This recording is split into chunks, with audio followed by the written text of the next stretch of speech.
Welcome to Kenton Teaches. Enjoy the video. In this video, I will explain how to play three-finger picking.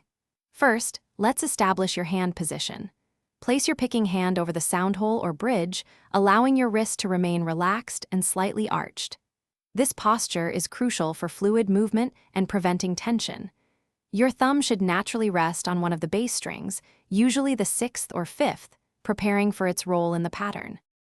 Now, let's assign each of your three fingers to specific strings. Your thumb is responsible for the bass notes, typically the 6th, 5th, or 4th strings. Your index finger will consistently play the 3rd string, which is the G string. Finally, your middle finger will handle the 2nd string, the B string. This clear assignment helps build muscle memory and consistency in your picking. With your fingers assigned, let's practice a fundamental three-finger pattern. Begin with your thumb plucking a bass string, followed by your index finger on the G string, then your middle finger on the B string, and finally your index finger again on the G string.